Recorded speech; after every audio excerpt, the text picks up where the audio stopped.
بسم الله الرحمن الرحيم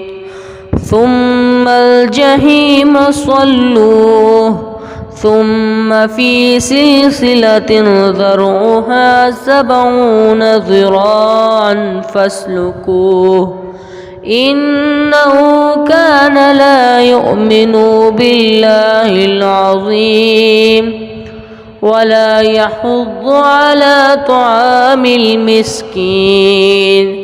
فليس له اليوم هاهنا حميم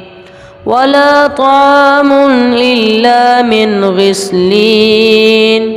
لا يأكله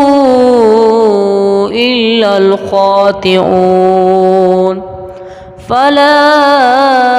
أقسم بما تبصرون وما لا تبصرون إنه لقول رسول قريب